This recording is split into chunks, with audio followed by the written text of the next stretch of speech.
Yang terhormat Ibu Kepala Sekolah SD Negeri 4 Monarupit dan rekan guru SD 4 Monarupit dan tenaga kependidikan. Assalamualaikum warahmatullahi wabarakatuh.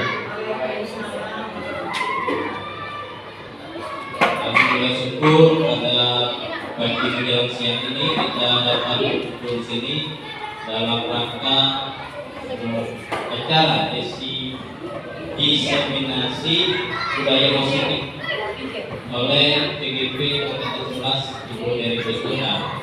Kemudian salam juga kita sampaikan kepada junjungan kita Nabi besar Muhammad SAW dengan mengucap Allahumma sholli ala sayyidina Muhammad wa ala ali sayyidina Muhammad.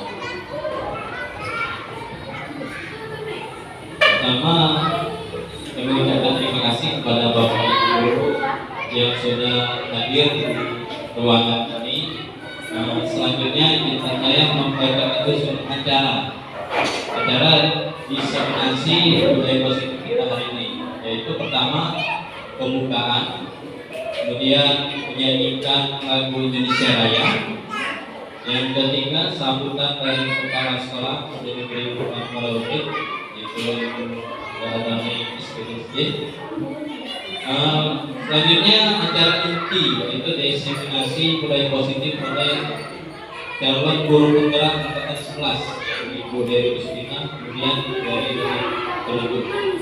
Untuk pembukaan, marilah bersama-sama kita membuka acara ini dengan mengucap basmalah. Semoga dengan basmalah tadi acara yang akan kita selenggarakan hari ini dapat berjalan lancar hingga selesai. Kemudian selanjutnya menyanyikan lagu Indonesia Raya. Hadirin yang penting.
Acara selanjutnya yakni kata sambutan yang akan disampaikan oleh Ibu Kepala Sekolah dalam hal ini Ibu Dami Isbidin kepada Bapak Ibu dan Ibu.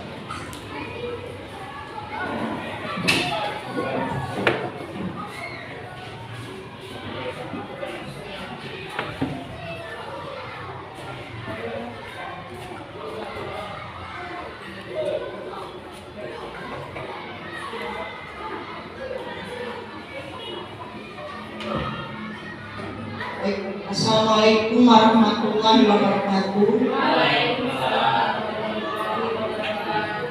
Bapak Ibu yang saya banggakan, alhamdulillah kita diberikan badan sehat sehingga kita dapat berkumpul dalam ruangan ini dalam kegiatan Kombel SD Negeri 4. Bapak Ibu guru yang saya hormati, marilah kita sama-sama mendengarkan dan mengikuti apa yang akan disampaikan nanti oleh teman kita, saudara kita, yaitu Ibu Dewi Puspita yang merupakan CGP Angkatan 11, calon guru penggerak Angkatan 11 dari SD Negeri tercinta ini, yaitu SD Negeri 4 Wanarupit, Kabupaten Musirawas Utara. Pesan Ibu hanya 3. Ibu minta kepada seluruh Dewan Guru maupun Pendik. Yang pertama adalah untuk kita pahami dan kita perhatikan semua. Ibu ulangi, yang pertama yaitu menghasilkan guru penggerak yang berperan menggerakkan komunitas belajar bagi guru di sekolah agar terciptanya pembelajar sepanjang hayat bagi guru, khususnya SD Negeri 4 Wanarupit, serta menumbuhkan kepemimpinan murid untuk mewujudkan profil pelajar Pancasila. Yang kedua, untuk menciptakan lingkungan sekolah yang lebih positif dan memperkuat nilai-nilai positif di kalangan siswa dan seluruh warga sekolah. Yang ketiga, untuk menjadi inisiator perubahan yang proaktif dan berperan aktif dalam menciptakan suasana yang harmonis dan penuh semangat di lingkungan sekolah dan dilakukan secara berkelanjutan untuk peningkatan prestasi akademik dan pembangunan karakter murid di sekolah. Nah, itu pesan Ibu. Ibu Dewi mohon dipahami untuk teman-teman yang belum ikut CPG, segeralah ikut mendaftar pada angkatan 12 yang akan segera dibuka, dan Ibu minta tolong juga kepada Ibu Dewi untuk memotivasi teman-teman agar mengikuti CGP angkatan 12, karena CGP ini merupakan program dari Kementerian Pendidikan dan Kebudayaan.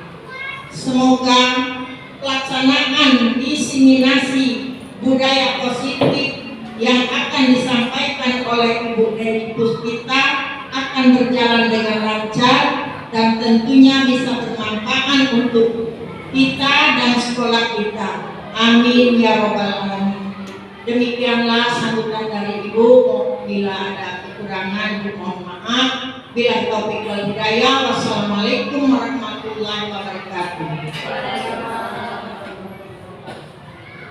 Waalaikumsalam warahmatullahi wabarakatuh. Terima kasih kepada Ibu Kepala Sekolah. Selanjutnya kita akan memasuki acara inti, yaitu diseminasi budaya positif oleh CGP, calon guru penggerak atas kelas, Ibu Dewi Puspita. Namun sebelum itu, marilah kita tutup acara pembukaan ini dengan mengucapkan nafas hamdalah. Alhamdulillahirabbil alamin. Karena untuk ada kekurangan, saya berikan mohon maaf kepada Bapak Mengakur. Ini wabillahi taufiq wal hidayah. Wassalamualaikum warahmatullahi wabarakatuh. Selanjutnya,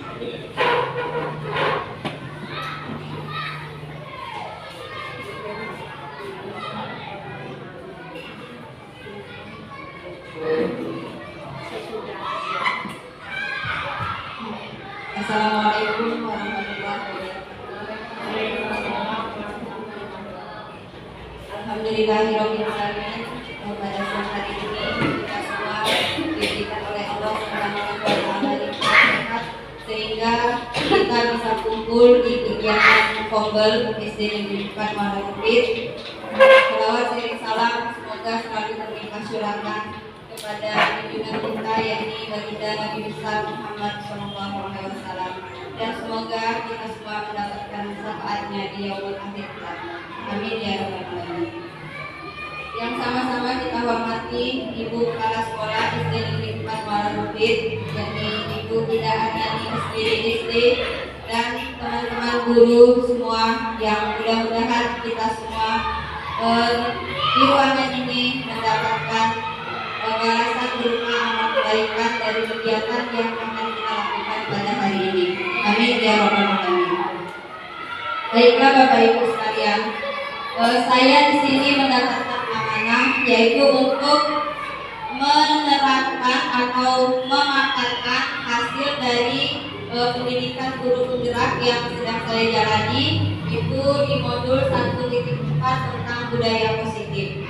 Nah, sebelum kita mulai, kira-kira apa yang terbersih di pikiran kita tentang budaya positif? Adakah yang jawab? Kira-kira kalau mendengar budaya positif itu apa yang ada dalam pikiran kita? Apa tentang mengatasi masalah anak dengan positif.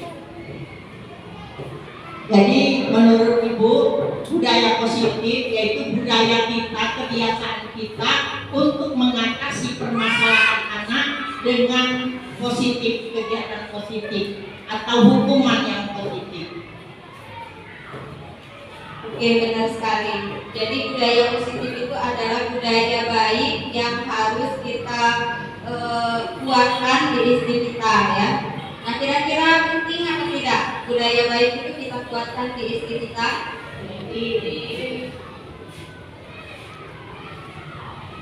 Penting ya Bapak Ibu. Tujuan dari budaya positif ini adalah bagaimana kita seorang guru itu menumbuhkan motivasi intrinsik, yaitu motivasi yang ada di dalam, motivasi yang datang dari diri anak sendiri. Jadi tujuan dari budaya positif itu. Jadi makanya budaya positif itu sangat penting untuk kita terapkan di SD Negeri 4 Muara Rupit. Jadi dalam pertemuan kali ini ada 8 konsep budaya positif yang akan insya Allah saya paparkan.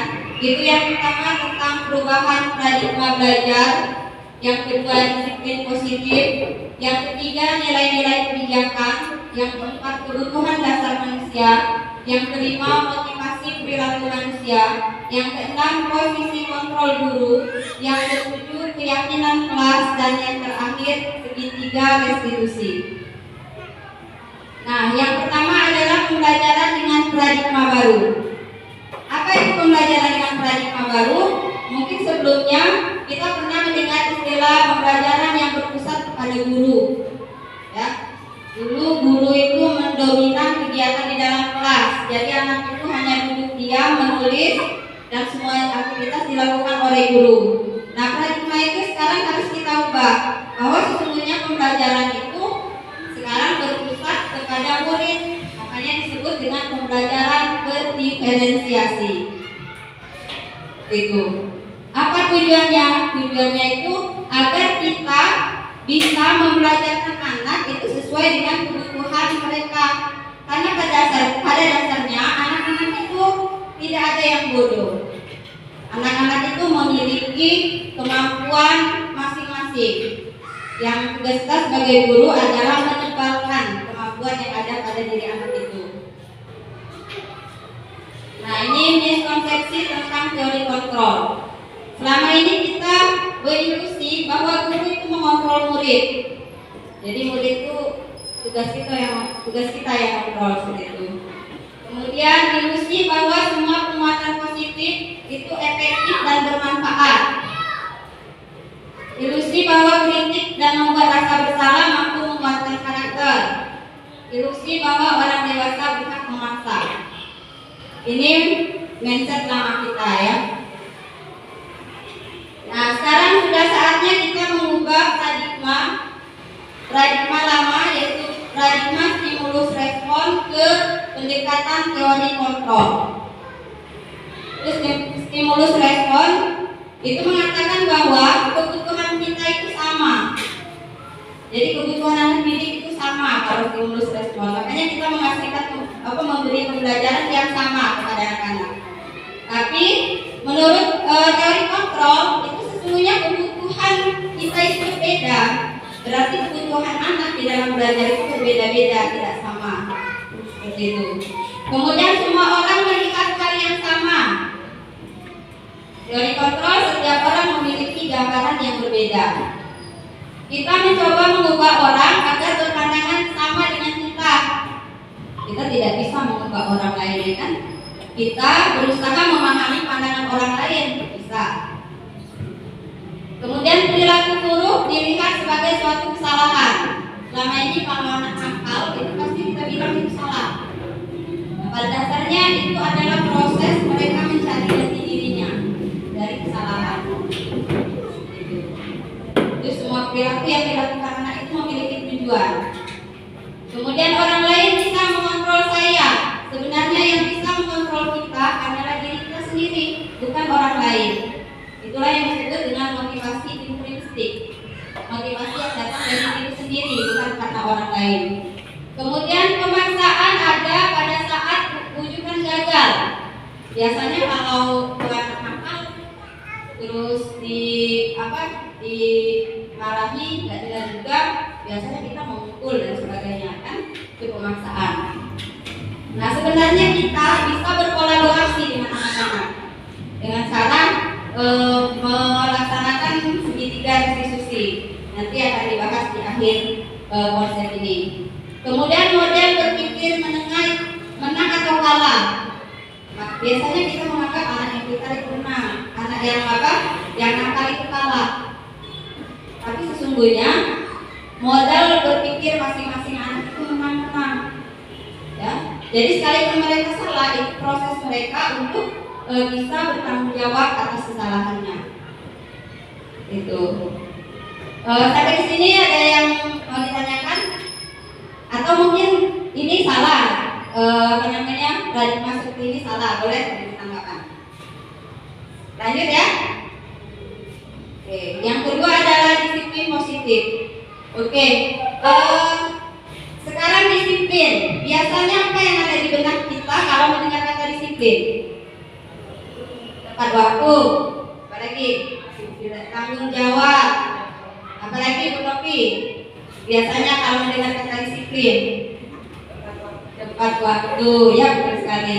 Nah, disiplin itu berasal dari kata disipirina, yang artinya belajar.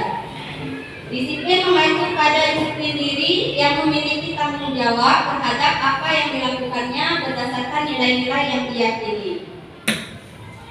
Nah, kalau disiplin positif itu merupakan salah satu cara penerapan disiplin yang bertujuan untuk menumbuhkan kesadaran serta memberdayakan peserta didik tanpa imbalan. Jadi tidak boleh lagi ada penghargaan, bukan penghargaan, hadiah. Karena hadiah itu merupakan motivasi ekstrinsik, jadi motivasi yang datang dari orang lain. Jadi di budaya positif ini kita menanamkan bagaimana motivasi anak untuk belajar, untuk melakukan tindakan positif itu melalui diri mereka sendiri, ya, atas kesadaran mereka sendiri. Nah, sebagai pendidik, tujuan kita adalah menciptakan peserta didik yang memiliki disiplin diri, sehingga mereka berperilaku mengacu pada nilai-nilai kebajikan universal dan memiliki motivasi intrinsik tadi. Yang ketiga, nilai-nilai kebajikan. Nah, nilai-nilai kebajikan ini adalah nilai-nilai yang nantinya bisa kita pakai untuk membuat keyakinan kelas. Jadi keyakinan kelas itu adalah acuan nanti di konsep ketujuh itu merupakan kunci dasar atau panduan kita melaksanakan segitiga restitusi. Itu diantara nilai-nilai kebajikan: beriman dan bertakwa, terus berakhlak mulia, toleransi, rasa hormat, mandiri, dapat dipercaya, pendengar yang aktif. Nah, nilai-nilai inilah nanti yang kita arahkan anak untuk membuat suatu keyakinan kelas. Nah, sekarang kita amat sering sekali itu setiap saat menemukan kenapa anak-anak itu berperilaku menyimpang, nakal kalau bahasa kita. Itu ternyata kebutuhan mereka itu tidak terpenuhi. Ya. Apa kebutuhan manusia, kebutuhan anak-anak, dan juga kebutuhan kita? Ya sama-sama kita saksikan video ini.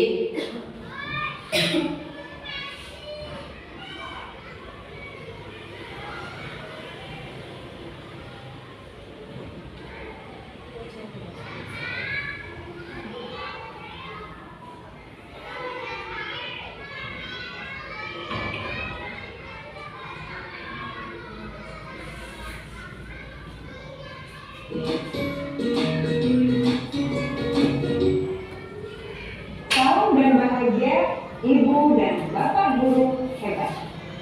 Untuk membangun budaya sekolah yang positif dengan lingkungan yang aman dan mendukung murid untuk menjadi pribadi yang berdaya, seimbang, dan bahagia, salah satu upaya yang dapat dilakukan oleh guru adalah memahami kebutuhan dasar yang mendasari perilaku murid.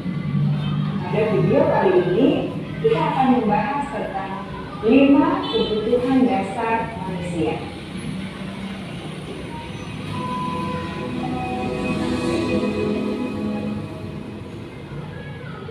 Ki Hajar Dewantara dalam salah satu penyampaiannya menyatakan, kita ambil contoh perbandingannya dengan hidup tumbuh-tumbuhan. Seorang petani dalam hakikatnya sama kewajibannya dengan seorang pendidik yang menanam padi misalnya. Hanya dapat menuntun tumbuhnya padi. Ia dapat memperbaiki kondisi tanah, memelihara tanaman padi, memberi pupuk dan air, membasmi ulat-ulat atau jamur-jamur yang mengganggu hidup tanaman padi, dan lain sebagainya.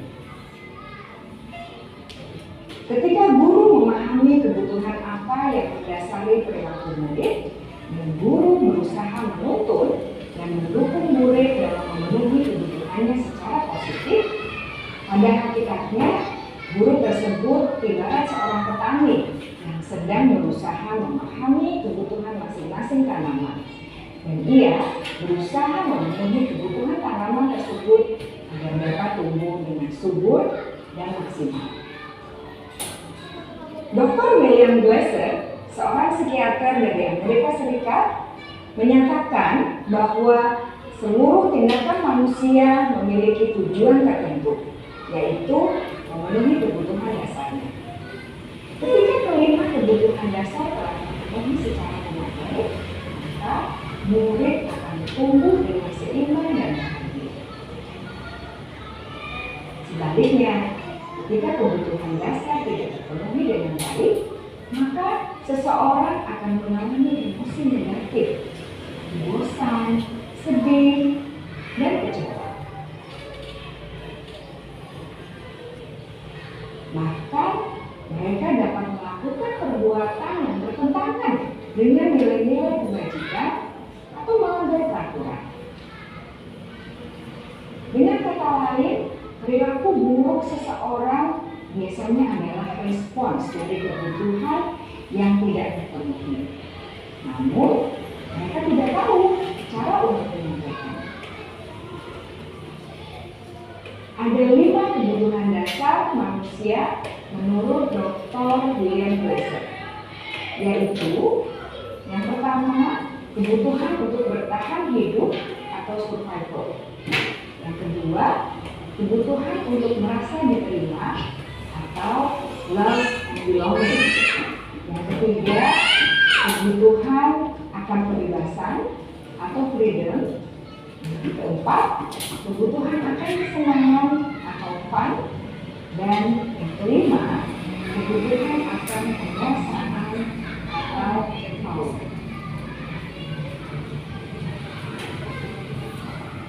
Kebutuhan dasar yang pertama adalah kebutuhan yang bersifat fisiologis, yaitu bertahan hidup atau survival. Misalnya, kesehatan, rumah, dan makanan. Kebutuhan biologis sebagai bagian termasuk kebutuhan untuk tetap bertahan hidup. Kebutuhan untuk merasa aman juga termasuk dalam kebutuhan ini.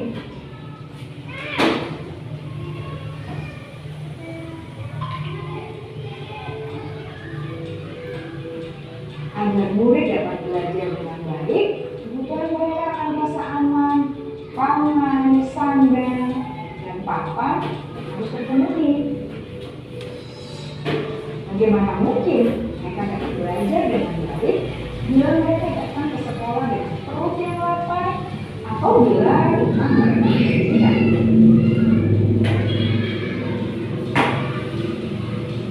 Setelah kita mengetahui kebutuhan pertama yang sebagian besar bersifat fisiologis, mari kita lihat kebutuhan kedua sampai kelima yang semuanya berhubungan dengan psikologis. Mari kita lihat kebutuhan yang kedua, yaitu kebutuhan akan perasaan diterima oleh kelompok atau komunitasnya atau kebutuhan love and belonging. Kebutuhan ini meliputi keinginan untuk tetap terhubung dengan orang lain seperti teman, keluarga, teman kerja, dan kelompok di mana kita tergabung. Setiap murid ingin menjadi bagian yang berharga dari kelas dan juga sekolah. Mereka juga ingin diterima oleh orang lain dan kelompoknya. Bahkan, murid yang terlihat paling cuek pun jauh di dasar hatinya pasti ingin merasa diterima. Sebagai guru, seharusnya kita dapat menerima murid kita apa adanya, sesuai dengan kodratnya. Karena setiap murid adalah unik. Mereka memiliki kekuatannya masing-masing, sehingga guru seharusnya bisa menciptakan kesempatan untuk murid berkolaborasi dan memiliki emosi satu sama lain. Murid-murid yang memiliki kebutuhan yang besar untuk merasa diterima, biasanya mereka belajar karena suka pada gurunya, dan mereka juga suka bekerja dalam kelompok.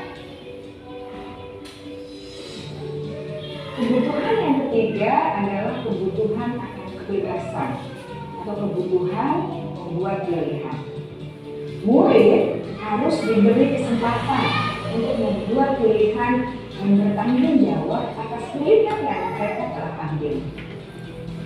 Memberi mereka kebebasan bukan berarti membiarkan mereka melakukan apa saja yang mereka mau, melainkan lebih memberi mereka kesempatan untuk membuat pilihan, menyuarakan pendapat mereka dengan percaya diri, dan memberi mereka kesempatan untuk mencoba hal yang baru. Pembelajaran dengan metode yang beragam dan menarik juga akan memenuhi kebutuhan murid tentang kebebasan ini. Pembelajaran berdiferensiasi, di mana guru menyediakan beberapa jenis tugas yang bisa dipilih oleh murid sesuai dengan mereka, sangat baik untuk mengembangkan murid menjadi lebih mandiri dan memiliki motivasi internal. Karena kebutuhan akan kebebasan pada dasarnya adalah kebutuhan untuk mandiri, memiliki otonomi, memiliki pilihan, dan mampu mengendalikan arah hidupnya sendiri.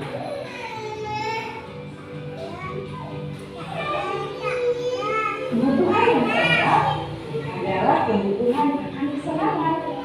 Bayangkan Bapak Ibu, hidup tanpa rasa senang, betapa menyedihkannya. Belajar menghubungkan kebutuhan akan kesenangan dengan belajar. Jangan sepelekan kebutuhan murid dengan rasa senang di kelas.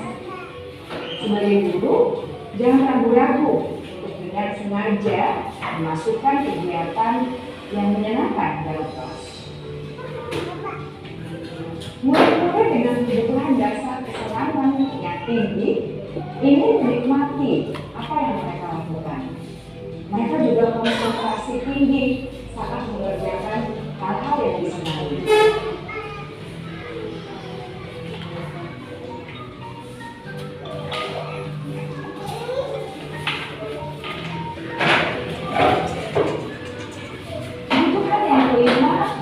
adalah kebutuhan akan kewasaan.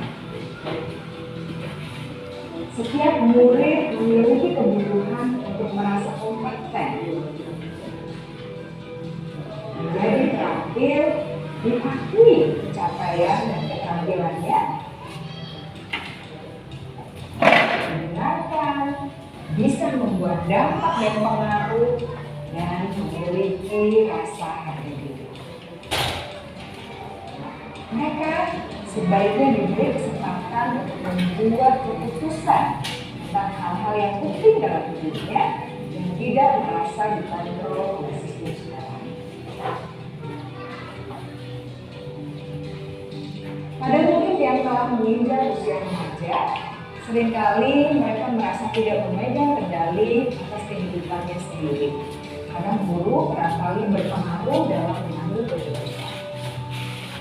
Murid-murid yang memiliki kebutuhan dasar akan penguasaan yang tinggi biasanya selalu ingin menjadi pemimpin. Mereka juga suka mengamati sebelum mencoba hal-hal yang baru. Mereka juga perfeksionis dan merasa kecewa bila melakukan kesalahan.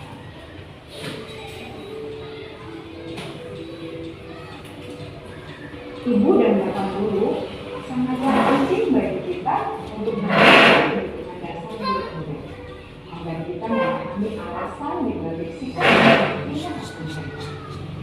Bila murid berperilaku buruk atau melanggar peraturan sehingga tindakannya tidak sesuai dengan nilai-nilai pendidikan, maka guru harus mencari tahu alasan yang mendasari tindakan tersebut dan kebutuhan apa yang dilakukan. Melalui percakapan dengan guru dalam pendekatan disiplin positif, murid dapat diajak untuk bersikap reflektif dalam mengenali kebutuhan-kebutuhan yang berusaha mereka penuhi dan mendasari tindakan mereka. Jika guru menyampaikan perilaku buruk murid, maka perilaku tersebut akan berpengaruh pada suasana kelas yang kurang kondusif dan akan berpengaruh pada tujuan dari pendidikan itu sendiri. Ibu bapak guru hebat, mari kita menjadi guru yang lebih baik dengan memahami kebutuhan dasar murid-murid kita dan senantiasa memimpin mereka untuk menjadi pribadi yang berdaya, seimbang, dan bahagia. Salam dan bahagia, ibu dan bapak guru hebat.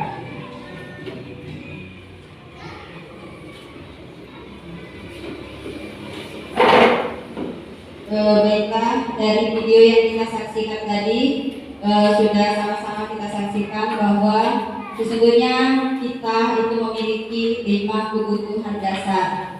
Lalu kayaknya ya kita sebutkan ya, kayak SD, kebutuhan dasar yang pertama tadi apa? Bertahan hidup. Kemudian yang kedua kebutuhan kasih sayang. Yang ketiga penguasaan. Yang keempat kebebasan. Iya, yang kelima diterima oleh lingkungannya. Lanjut.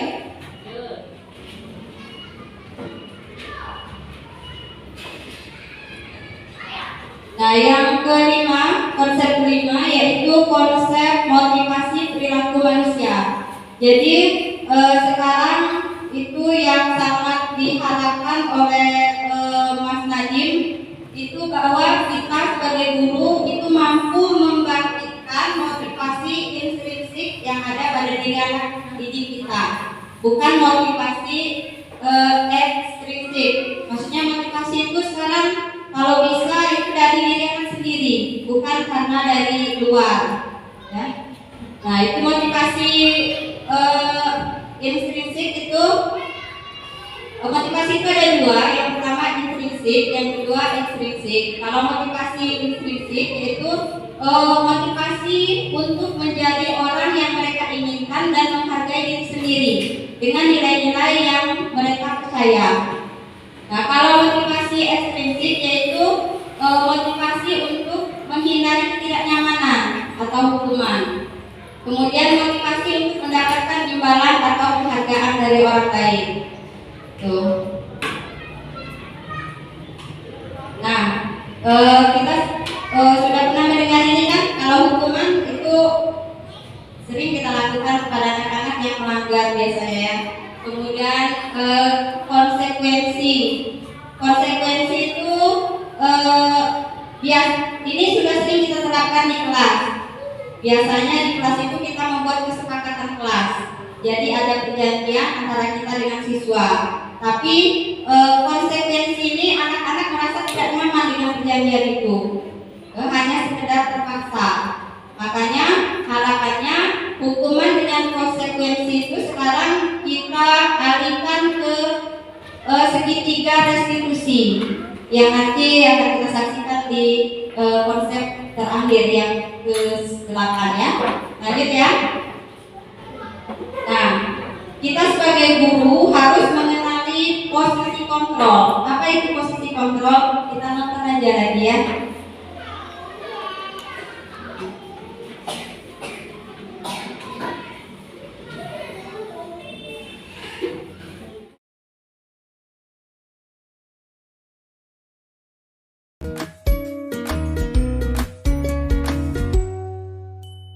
Salam bahagia.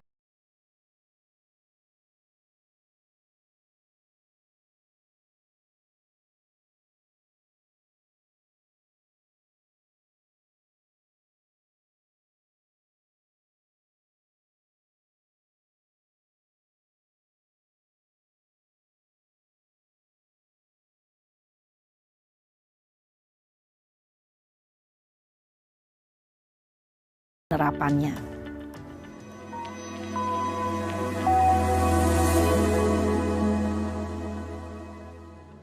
Lima.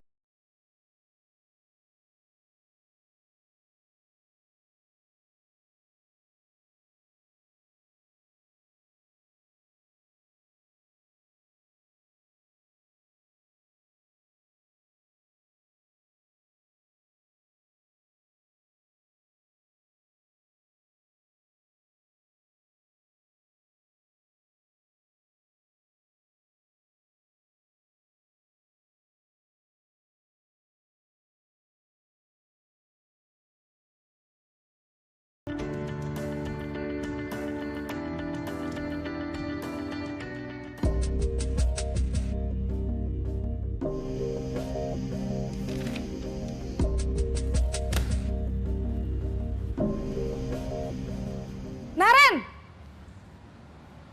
Sini kamu! Selamat pagi, Bu. Selalu terlambat. Kamu deh, pasti terlambat. Maaf, Bu. Saya... Apa? Apa coba? Alasan kamu apa lagi? Kapan sih kamu tidak terlambat? Malas sekali ya kamu jadi anak. Saya... Dasar pemalas. Gak kapok-kapok sih kamu. Sudah berapa kali terlambat? Sana, kamu keliling lapangan basket 2 kali. Kenapa saya harus keliling lapangan basket, Bu? Kenapa? Kamu mau lawan ibu? Berani-beraninya jawab. Sudah terlambat, masih berani jawab pula. Sekarang, keliling lapangan basket 5 kali sekalian. Biar kapok. Cepat. Pergi sana ke lapangan basket. Posisi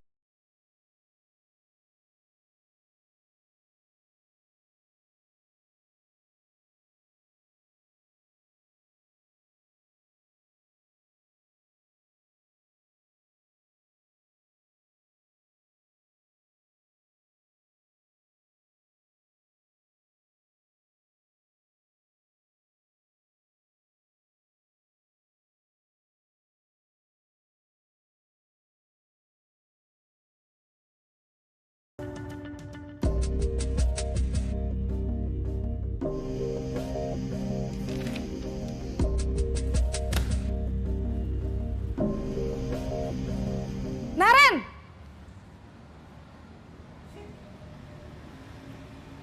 Selamat pagi, Bu. Naren. Kamu kenapa terlambat lagi, nak? Ya Tuhan, Naren. Kamu senang ya bikin ibu susah ya? Kalau kamu terlambat lagi, nanti ibu yang ditegur bapak kepala sekolah, nak. Disangka ibu tidak bisa membina kamu. Duh, gimana ini? Maaf, Bu. Duh, Gusti Naren. Kamu suka ya kalau ibu ditegur bapak kepala sekolah? Terus, sekarang ibu harus tulis apa ini di buku absen? Ini kamu sudah sering terlambat loh. Ibu harus apa coba? Maaf, Bu. Maaf sekali. Ya sudah, lain kali jangan bikin ibu susah lagi ya nak ya. Ibu tidak akan kuat lagi kalau kamu begini terus. Bisa jantungan kalau ibu ditegur bapak kepala sekolah. Sana cepat ke kelas. Maaf ya, Bu. Maaf sekali.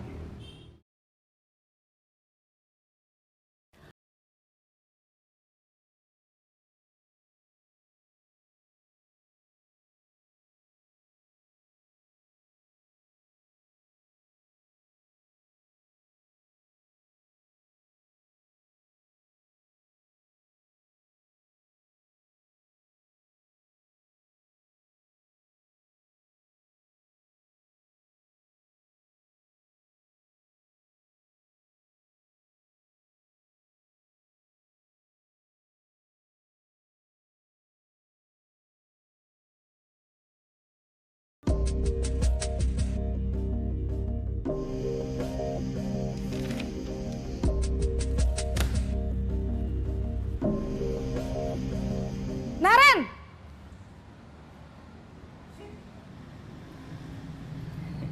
Selamat pagi, Bu. Wah, sudah jam berapa ini nak? Terlambat lagi ya sayang. Iya, Bu. Habis ibu saya lupa bangunkan saya, Bu. Kamu malah menyalahkan ibu kamu. Kamu bukannya anak yang larinya paling kenceng. Kok terlambat sih?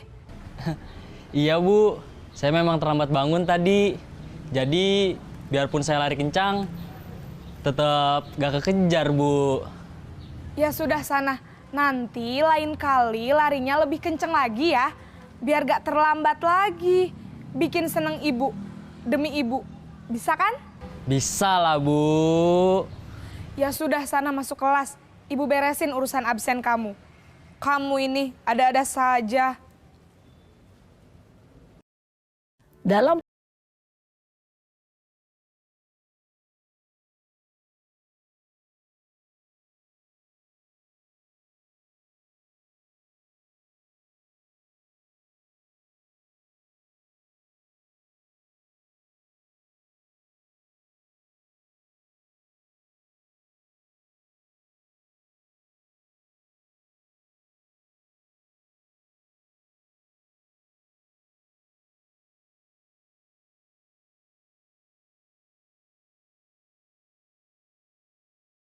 namun hanya kepada orang-orang tertentu saja.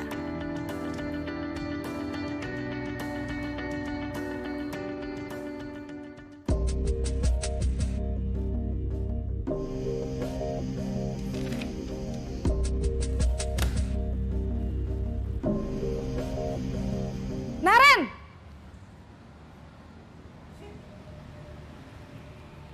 Selamat pagi, Bu. Naren, apa peraturan sekolah kita tentang jam berapa kita harus masuk sekolah, nak? Kita harus di sekolah jam 7, Bu. Iya, betul. Sekarang sudah jam 7.20. Naren sudah tahu konsekuensinya jika terlambat hadir. Paham, Bu. Saya harus tinggal kelas pas jam istirahat selama 20 menit. Iya, benar. Konsekuensinya demikian. Jadi nanti jam 9.30 pas istirahat, kamu harus tinggal di kelas, kerjakan tugas tambahan untuk ketertinggalan kamu, ya? Baik, Bu.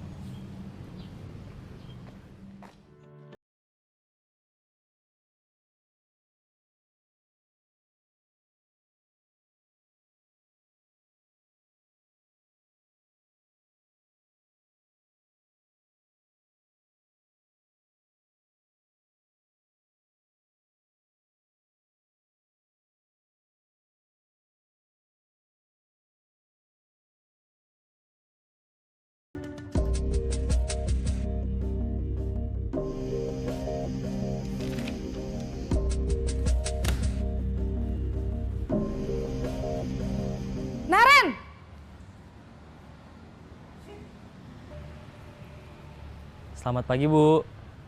Selamat pagi, Naren. Maaf, Bu. Saya terlambat. Iya, sekolah masuknya jam 7, sekarang sudah jam 7.20. Jadi sekarang bagaimana ini, Naren? Maaf, Bu. Saya lupa setel alarm saya semalam. Baiklah, menurut kamu, keyakinan sekolah yang mana yang perlu kamu tingkatkan? Menghargai diri sendiri dan orang lain mungkin ya, Bu. Setuju. Jadi, apakah Naren meyakini prinsip saling menghormati tersebut? Iya, Bu. Saya meyakininya. Apakah Naren bersedia memperbaiki masalah keterlambatan ini? Bersedia, Bu. Bagaimana kamu akan perbaiki masalah keterlambatan ini? Saya akan coba untuk tidak lupa menyetel alarm saya, Bu. Baik, kalau Naren lupa menyetel alarm di rumah, ada orang yang kira-kira bisa bantu mengingatkan tidak? Ada, Bu. Kakak saya, Kak Ema. Ada lagi selain Kak Ema? Selain Kak Ema, ada ibu saya. Baik, jadi yang mengingatkan Naren adalah Kak Ema dan ibu kamu ya? Kira-kira akan mulai setel alarm kapan nih, Naren? Setelah pulang sekolah, akan segera saya lakukan. Baik, jadi Naren akan setel alarm untuk bangun besok pagi dan akan diingatkan oleh kakak dan ibunda Naren ya. Ada lagi yang mungkin perlu dilakukan, Naren? Agar tidak terlambat bangun lagi. Tidak ada, Bu. Baik, Naren. Terima kasih untuk kerjasama kamu. Sekarang kamu perlu kembali ke kelas untuk belajar. Baik, Bu. Terima kasih.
Baiklah, tadi dari video yang sudah kita saksikan sama-sama bahwa 5 posisi kontrol guru itu sebagai teman, sebagai pemantau, kemudian sebagai penghukum tadi, dan sebagai pembuat merasa bersalah.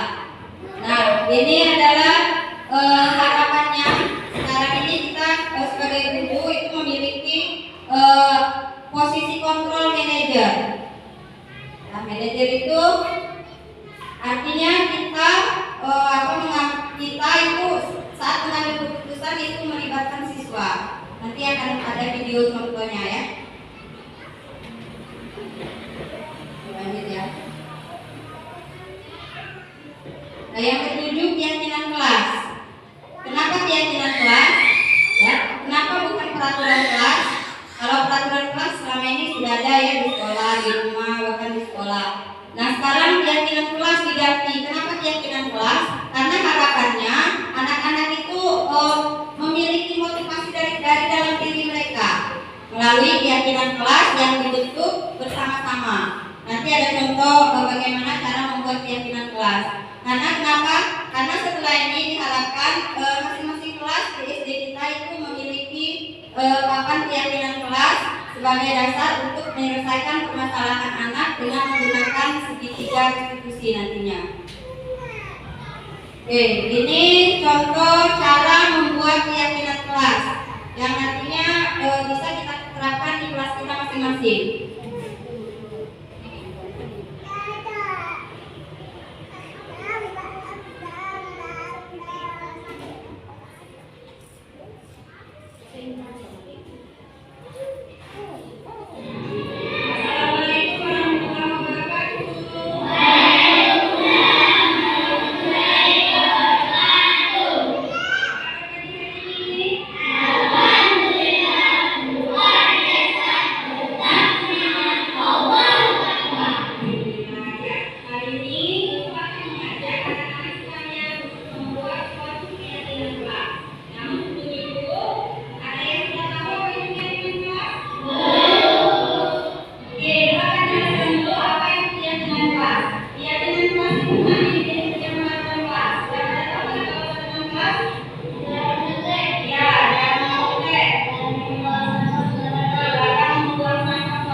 Iya, dilarang matematika. Yang kedua adalah semua dari aturan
Nah, untuk apa keyakinan kelas yang kita buat tadi?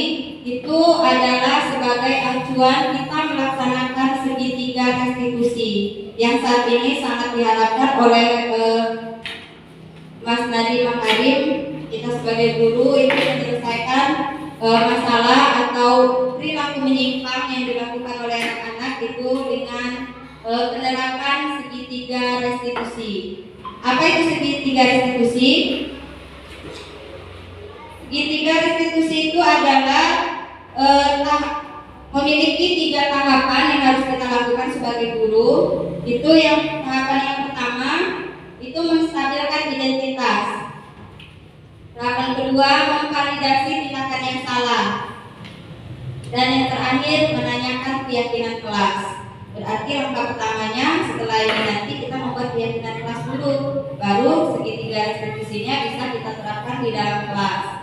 Bagaimana contoh penerapan segitiga restitusi? Ini sudah kita terapkan di SD kita, itu kelas 6A dengan kelas 6B.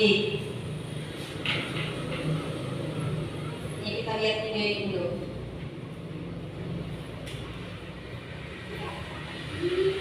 Langsung kita lihat.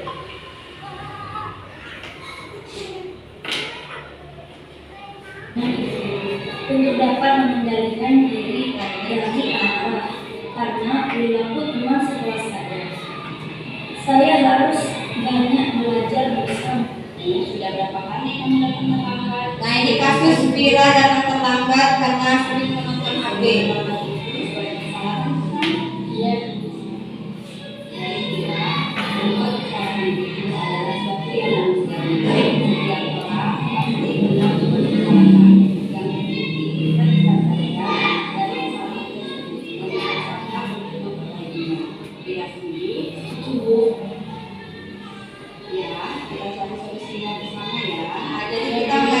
Sendiri mencari solusi dari kesalahan yang mereka lakukan. Karena saya sering berjalan sambil dengan HP, jadi perlu juga. Dia tahu kan keyakinan yang sudah kita sepakati. Kalau datang ke sekolah terlambat, sesuaikan dengan keyakinan kelas kita. Tidak pun. Menurut Ira, keyakinan kelas apa yang sudah terlambat? Disiplin Bu. Betul. Menurut kamu, disiplin itu penting tidak? Penting Bu. Kalau membuat saya datang ke sekolah tepat waktu dan bisa menghargai waktu. Betul. Menghargai waktu itu penting dan sangat bermanfaat untuk kita. Seperti kita dapat menghargai orang-orang yang ada di sekitar. Pekerjaan yang tidak mampu dan kita juga dapat memahami kepedulian pada sesama. Ya Bu, saya menyesal sudah sering terlambat. Saya mohon maaf sudah sampai terlambat. Ya Bella, sikap yang sangat baik. Sudah saya lakukan dengan cara meminta maaf.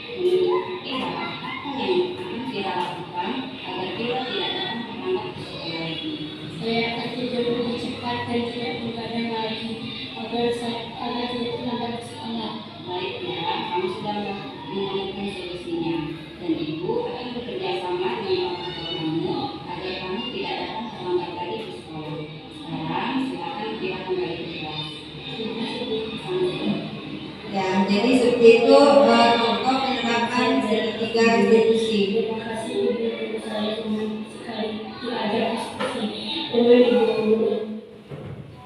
Oke, jadi setelah pertemuan kombel kita hari ini, harapannya kita di masing-masing kelas itu membuat keyakinan kelas. Untuk apa keyakinan kelas itu?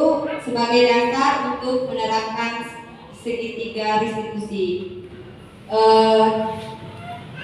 Semoga bermanfaat hari ini.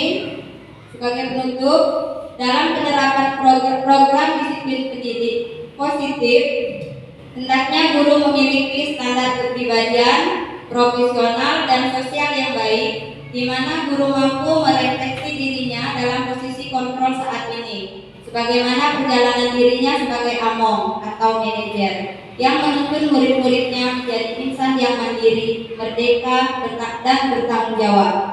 Standar nasional pendidikan. Demikian Bapak Ibu, semoga setelah ini nanti kita mulai bergerak untuk masing-masing kelas membuat keyakinan kelas, dan kita juga akan segera menerapkan segitiga restitusi yang diharapkan oleh Kementerian Pendidikan. Demikian, terima kasih atas waktunya, semoga bermanfaat. Mohon maaf bila ada kesalahan, dan kepada Allah kita sama-sama mohon ampun. Billahi taufiq wal hidayah. Wassalamualaikum warahmatullahi wabarakatuh. Terima kasih.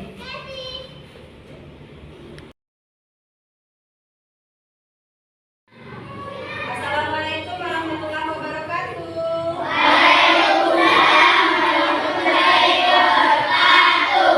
Apa kabar pagi hari ini? Alhamdulillah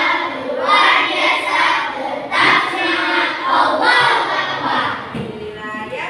Hari ini Ibu akan mengajak anak-anak sekalian untuk membuat suatu keyakinan kelas. Namun sebelum itu, ada yang sudah tahu apa itu keyakinan kelas?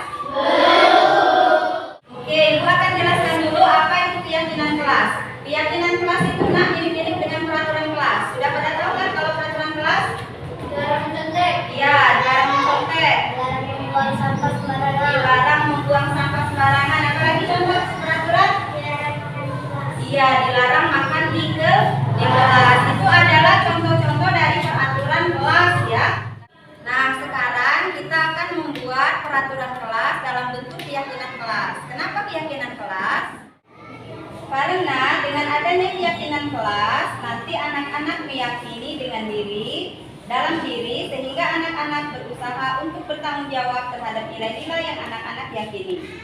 Jadi keyakinan kelas itu adalah kesepakatan yang kita buat di dalam kelas. Contohnya apa? Nah, peraturan tadi yang sudah anak-anak ketahui, yang pertama peraturannya Dilarang mencontek, dilarang mencontek. Dilarang mencontek itu kalau dalam peraturan menggunakan kalimat negatif, kalimat dilarangnya. Nah, kalau di dalam membuat keyakinan kelas, kita tidak boleh menggunakan kata negatif. Ya, kita ganti katanya. Kalau dilarang mencontek berarti kita harus jujur. Jadi keyakinan kelas yang kita tuliskan adalah jujur. Ya. Kemudian yang kedua tadi peraturan kelasnya apa? dilarang membuang sampah sembarangan. Dilarang membuang sampah sembarangan. Ada kalimat atau kata dilarang. Itu dilarang itu kalimat negatif. Kira-kira biar jadi kalimat positif kita ubah jadi apa? Buanglah sampah pada tempatnya. Itu keyakinan kelasnya ya. Kemudian peraturan yang ketiga tadi apa nak? Nah, dilarang makan di kelas. Ada aturan dilarang makan di kelas. Dilarang itu kalimat negatif. Kita ganti ke kalimat positif. Jadinya seperti apa? Jagalah ketertiban kelas di saat belajar. Ya, itu adalah contoh kalimat keyakinan kelas.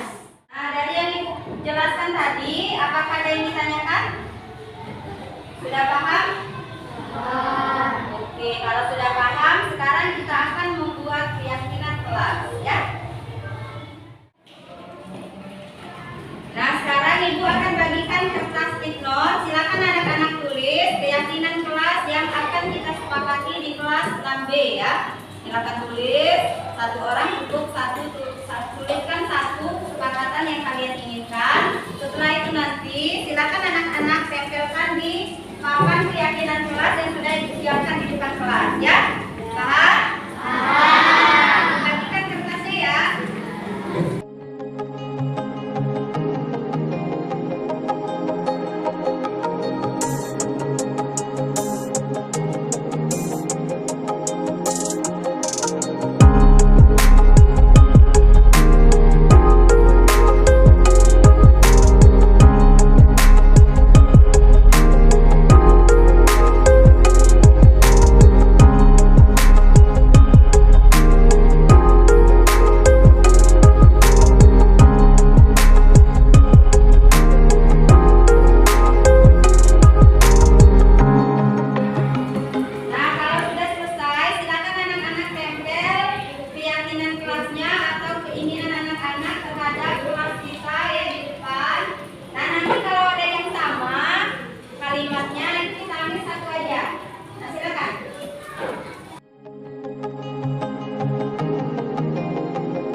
Menjaga ketertiban kelas saat belajar.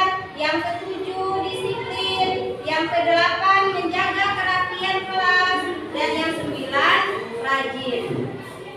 Jadi, kesembilan nilai keyakinan kelas inilah yang harus kita sepakati bersama. Apakah anak-anak setuju? Setuju! Baiklah, sebagai tanda bahwa anak-anak sudah sepakat dengan keyakinan kelas kita, Ibu minta nanti anak-anak satu persatu maju ke depan untuk penandatanganan keyakinan kelas 6B. Ya, paham ya? Paham.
sangat penting karena dapat menumbuhkan rasa tanggung jawab. Assalamualaikum warahmatullahi wabarakatuh. Perkenalkan, nama saya Anissa dari kelas 6B. Kami sangat bersemangat saat membuat keyakinan kelas. Pembuatan keyakinan kelas itu sangat penting karena dapat membuat kita disiplin. Assalamualaikum warahmatullahi wabarakatuh. Perkenalkan, nama saya Adi Zefira Sari dari kelas 6B. Kami sangat senang dan bersemangat saat membuat keyakinan kelas. Membuat keyakinan kelas itu sangat penting karena dapat membuat kita lebih baik lagi.